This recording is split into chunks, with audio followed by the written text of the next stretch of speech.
Maintenant, vous êtes responsable du PSOC, le financement des organismes communautaires. Bon, vous avez augmenté de 1 % leur financement cette année. Vous pensez que l'inflation, c'est 1 %. Vous aviez admis, avec toute l'Assemblée nationale, qu'ils étaient en sous-financement. Mais vous n'avez pas augmenté leur financement. J'espère qu'un jour, vous le ferez, puisque vous étiez d'accord pour dire qu'ils étaient déjà sous-financés. Mais au moins, vous donnez 1 % parce que pour vous, peu importe ce que dit Statistique Canada, c'est 1 %.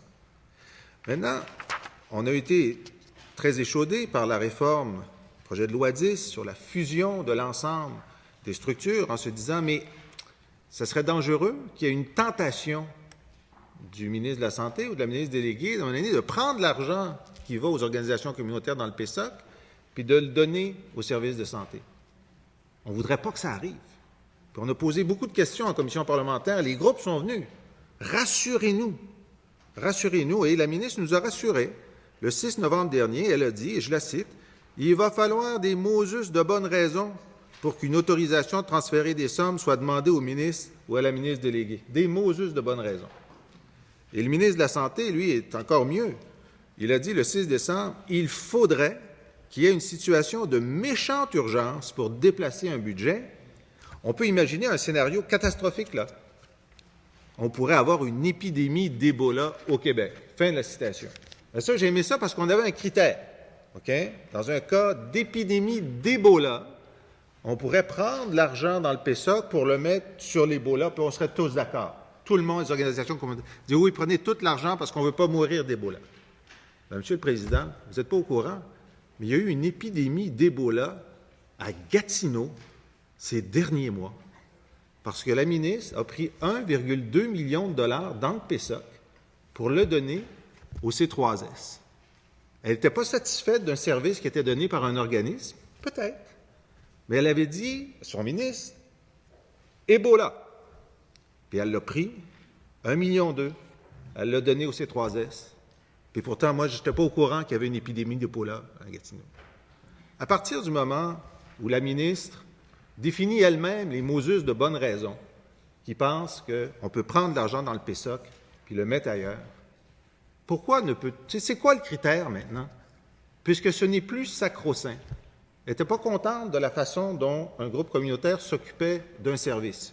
Ce que j'ai devant moi, là, c'est tous les courriels de gens, puis c'est pas une feuille par personne, là, c'est des listes de personnes de Gatineau qui disaient, nous, on était contents, puis on aurait aimé ça que ça dure. Mais même si elle avait eu raison, puis qu'elle n'était pas contente, pourquoi le 1,2 million, elle ne l'a pas laissé dans le PSOC pour d'autres groupes communautaires, si c'était sacro-saint?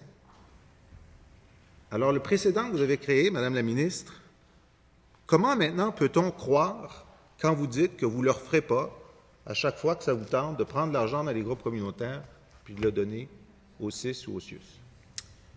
C'est plus le critère d'Ebola. Quel est le critère maintenant? Merci, Madame la ministre. Il reste 2 minutes 20 environ au bloc. Monsieur le Président, je comprends que le député de Rosemont a une approche...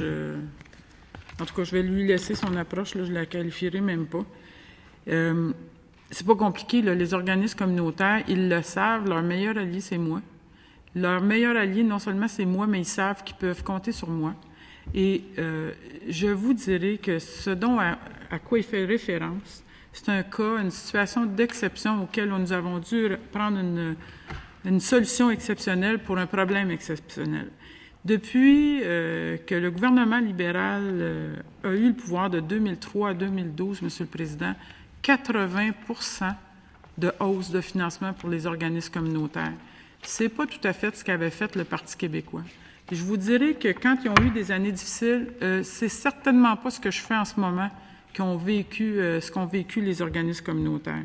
Quand on est arrivé, je vous rappellerai qu'il y a eu un rapport du vérificateur général qui nous a indiqué, malheureusement, que ce gouvernement qui nous a précédé a présenté un budget sans les crédits et qui ne nous a pas permis de savoir qu'il y avait une impasse budgétaire de plus de 7 milliards, mais non seulement ça, qu'il avait pris des engagements... À la question. Oui, j'y vais à la question, Monsieur le Président. Quel critère maintenant elle allait appliquer pour enlever de l'argent du PSOC? J'arrive à la question, Monsieur le député. Et il faut absolument que la population sache que non seulement on ne savait pas ça, mais ça ne sera plus possible depuis qu'on a adopté 28, parce qu'il y aura des vérifications de chiffres, Mais non seulement on ne savait pas cette impasse qui était là, mais avec le projet de loi 10 qu'on a voté, il n'y aura plus de permutation de budget possible. Alors, je reviens à la situation qui nous préoccupe à 24/7. Moi, ce qui m'anime dans ma vie de tous les jours, je vous l'ai dit d'entrée de jeu, Monsieur le Président, c'est les gens pour qui on travaille. C'est les gens qui sont dans leur maison, les gens qui sont dans la vraie vie. Et c'est ça qui m'anime en ce moment. Moi, quand j'entends qu'il y avait des taux de réponse absolument effarants dans le centre 24/7, là, il y avait un taux de non-réponse à la ligne 1866, là. Savez-vous quoi? 72% des appels étaient non répondus.